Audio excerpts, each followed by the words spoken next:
I know what you're thinking. You're thinking, oh, Lou, where'd you get that? Man, that looks good. Look, elbow patches too.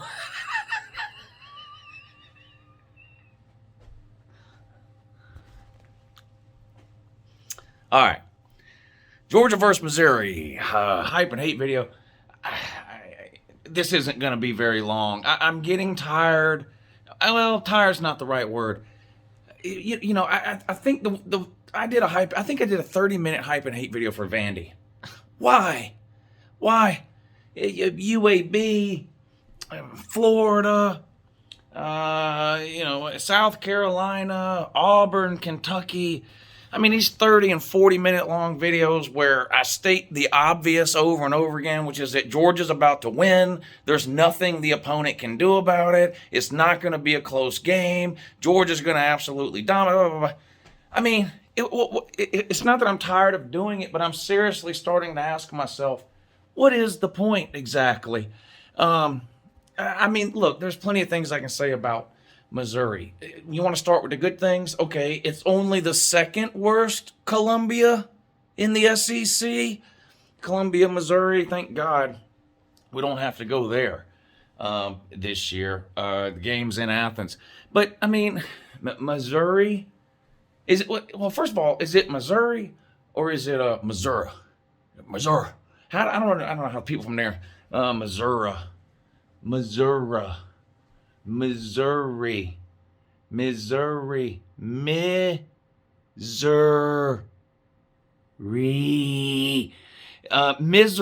is what you're getting tomorrow at noon when this game kicks off. And, leave the comments down below about Adam Anderson. Leave the comments down below about Jamari Sawyer. Hell, we're already missing, 11, 12 starters, whatever it is, projected starters off of this year's team. And we are light years better than anyone else in college football. But oh no, we don't have Adam Anderson and Jamari Sawyer. Now, unlike some people, I do think Adam Anderson in particular is a big loss. He's our leading sack guy this year. But it's Missouri. I mean, it's just, I don't know. I was trying to think about it this morning. What is the number of players Georgia could lose heading into this Missouri game to where I would question the outcome? 10? If we lost our entire starting defense for this game and from start to finish, we played only second and third stringers, I don't think Georgia would cover the 40-point spread. 40-point spread in an SEC game. Wow. I know I make the joke at the end every time about whether or not the team's going to show up to play. I really don't know why Missouri shows up to play this one. Missouri's wishing we were in another COVID year, don't they? They could claim a couple of players or something. Were chopsticks sick and they wouldn't have to come and catch this beating. This is just going to be horrible. And okay, we got a couple players out. Depth. You got quarterback issues. What's the first of all, again with these names of these quarterbacks, what is the Missouri quarterback's name? Nizialak, Bazialak, Xlack. I don't know but whatever. Maybe he's going to play. Maybe he's not. Maybe it doesn't matter. It does. Now, I do feel if the starter can't go, I do feel bad in that you're going to be giving some poor scrub the first start of his college career against this Georgia defense. And we've seen how that's worked out a couple of times this year. Anthony Richardson, I don't even think Anthony Richardson still knows where he is. And it's been 6 days since he got knocked out of the Georgia game. And I'm not making fun of injuries. I never make fun of injuries, and I don't ever want to see anybody get injured. But letting a guy get his first start against this Georgia defense, I mean, you might as well just ship the guy to the loony bin for the rest of his life. It's just going to ruin him mentally. But again, none of that really matters. Georgia is just so much better than Missouri. I mean, the only thing I'm even really interested in this game from a Georgia perspective is JT Daniels, right? Does he play? How much does he play? How does he look when he plays? How does his arm look? Does he start?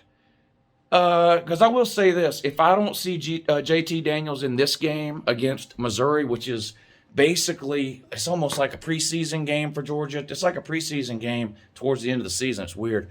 It's a high school team. But if I don't see JT Daniels in this game at this point in the season against this inferior competition, then I don't want to hear JT Daniels' name anymore the rest of the year. He's just not, we might as well just put him on the Eric Gilbert list if I don't see JT Daniels this week. You can't, if there's any type of plan to play JT Daniels, that plan needs to start to be put into place this weekend. So whether that's starting him and he plays the first half and Stetson plays the second half, whether that's starting Stetson and let JT play the second half, or whether it's some kind of ridiculous hokey-pokey rotation, which I absolutely hate, where, maybe Stetson plays 2 series, JT plays 2 series, whatever.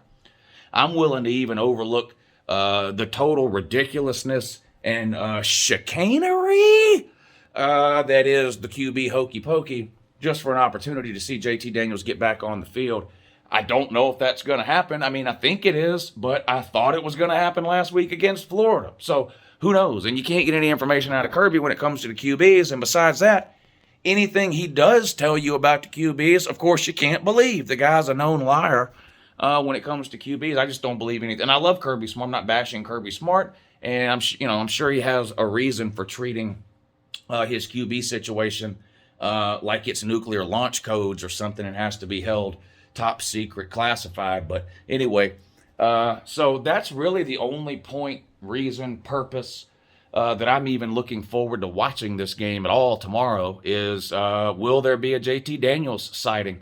And like I said, if I don't see him tomorrow, then he's on the Eric Gilbert list. I'm done talking about him. I'm done answering questions about him. I'm done complaining about anything Stetson Bennett does or doesn't do.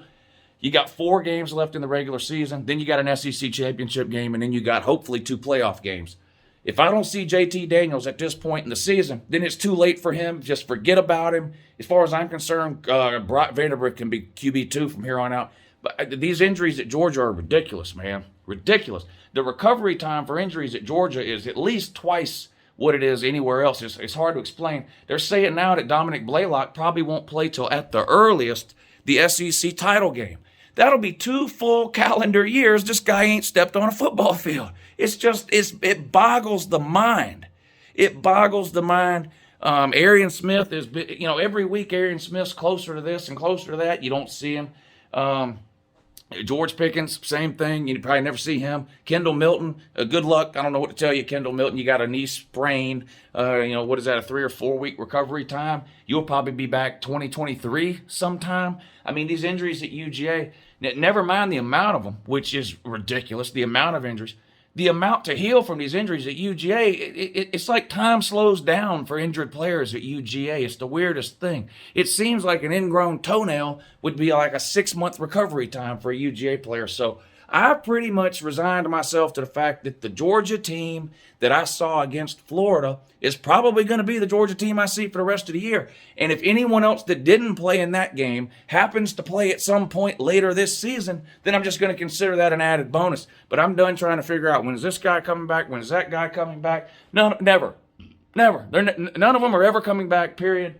That's just the way I'm going to have to look at things from now on, because I'm driving myself to an early grave. My blood pressure and everything else is through the damn roof, trying to figure out what the hell is going on with the injury situations at UGA, and then the Adam Anderson situation on top of all that. Whatever. But like I said, we're playing Missouri, so what are you going to do? We're going to beat the absolute doo-doo out of them, and that's what we're going to do. Missouri hasn't given up less than 24 points in a game all this year. They haven't given up less than 24 points in a game all season. Georgia's going to score at least twice that. That'd be 48. We need to score 40 to cover the spread. We scored 35 in the first quarter against Vandy. Don't know if we'll score 35 in the first quarter of this one, but we'll have 35 on the board by halftime. And I think I said this in a preview and prediction video when I talked about this game, but laying 40 points in a game can be dangerous because you don't know what a team that's up by that much is going to do in the second half, right? You put it back up in. Maybe you start handing the ball off a million times. You don't throw the ball at all. I don't think that'll be the case in this game if JT Daniels plays, right? Let's say Stetson plays the first half and we're up 38-0 at halftime, 35-7 at halftime, whatever, something like that, right? And they decide to put JT Daniels in the second half. Well, you're not going to put JT Daniels in to let him hand off. I mean, we know he can hand off, you know. If you put JT Daniels in the second half, you got to let him sling the ball around. You got to see what he can do. So if the 35, whatever you want to say the score might be at halftime, Georgia could exceed that score total in the second half, or at least could have a huge third quarter before maybe they start to apply the brakes in the fourth quarter, and that's bad for Missouri. It's bad for Missouri. But, what are you going to do? Y'all are terrible. You've got one SEC win, and it's against Vandy, which that really should only count as a half a win. What Vandy score? 28 on you? Oh, God, Jesus. You gave up 60 points to Tennessee. Look, you give up 60-something points to Tennessee, you win the What Are You Doing award for the What Are You Doing? You win the What Are You Doing award. It doesn't matter what else happens to any other team the rest of the season. You have 62 damn points to Tennessee. I don't even think Tennessee scored 60 points all of last season. I have to go back and look. I don't know. One of the Baltards. No, the Baltards can't add that up. Anyway, it doesn't matter. Point is, Missouri's not winning this game. It's already over. Early kickoff. What are you going to do? Nothing we can do. Doesn't matter. Georgia's going to dominate and humiliate you. But, hey, Missouri, man, if you want to come down to Athens this weekend, are any Missouri fans coming down for this game? Man, there might be some Missouri fans coming down that want to get a look at the number one team in America. There ain't no Missouri fans driving all this way to watch Missouri play, that I can tell you. Missouri should be paying its fans to go to home games, never mind away games. Forget buying tickets for Missouri home games. They should be paying you to go watch that. That's what they should be doing. So I don't know what they're going to do for the away game. But anyway, Georgia will be there tomorrow. Figure that's something you want to look into doing. Come on down there. What are they going to kick that thing off at noon? Okay, well, Georgia show up at the stadium 8:30, 9 o'clock, whatever, with the whole stretching routine and that dog walk. They'll get out there ready to whip your ass. But it's going to be no different, really, in Missouri than the majority of every other game you've played this year. The ball is going to get kicked off. You're going to slide a giant paper plate out onto the 50-yard line, squat down over it, take a doo-doo in it, and then spend the next 4 quarters falling back into it. Yeah, that's right. You're going to spend the entire 4 quarters taking a doo-doo and falling back into it. Not even stepping in it, literally falling back into it. That's what it's going to be. But if that sounds like something you're interested in, come on down to Athens tomorrow at noon and get you some of this, bitch.